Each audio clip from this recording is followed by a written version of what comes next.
আমি সেদিন মিথ্যা কইছিলাম। ওকে বস্তির থেকে তুলে নিয়ে এসে আপনি শালিমা বিল্ডার্সের মতো হাজার হাজার কোটি টাকার মালিক বানিয়ে দিয়েছেন। খবরদার, খবরদার, তোমরা আমারে ছুঁইবা না।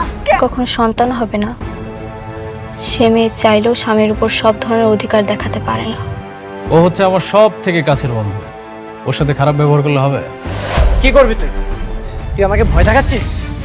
তার মানে অনেক যা কইতাছে এই সব কিছু সত্যি? এই অনিক চৌধুরী সব বেঈমানদের মুখোশ টেনে ছিঁড়বেই। এটা টমেটো দি না, এটা শেষ করি।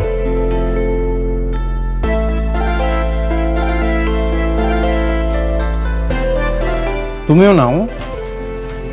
না, আমি এখন খাবো না, পরে খান। আপনি খান, আমি একটু আপনার মন ভইরা দেখি। আপন মানুষটারে পাশে বসে খাওয়ানোর যে আনন্দ, যে তৃপ্তি, সেটা আমি আপনারা বুঝাইতে পারব না। আপনার মনে আছে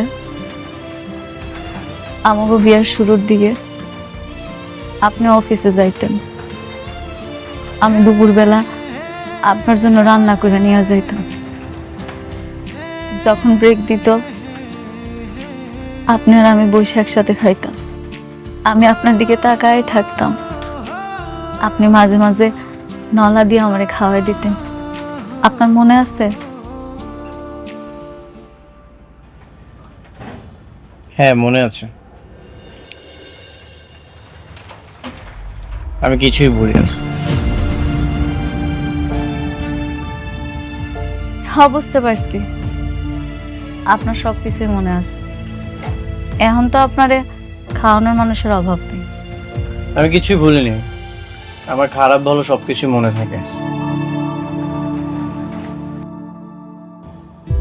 আমগো জীবনটা এমন কেন হইল?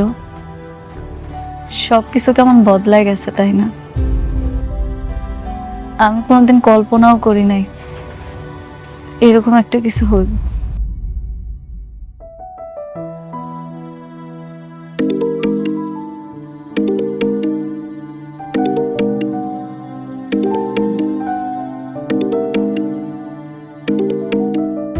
আপনি বৃষ্টির ফোনটা ধরেন না। আপনি আমার সামনে বৃষ্টির লগে কথা বলে আমি খুব কষ্ট পাব। কিন্তু বৃষ্টি তো টেনশন করবে। একটু পর তো আপনি চলেই যাবেন, এরপর না হয় কথা কইন।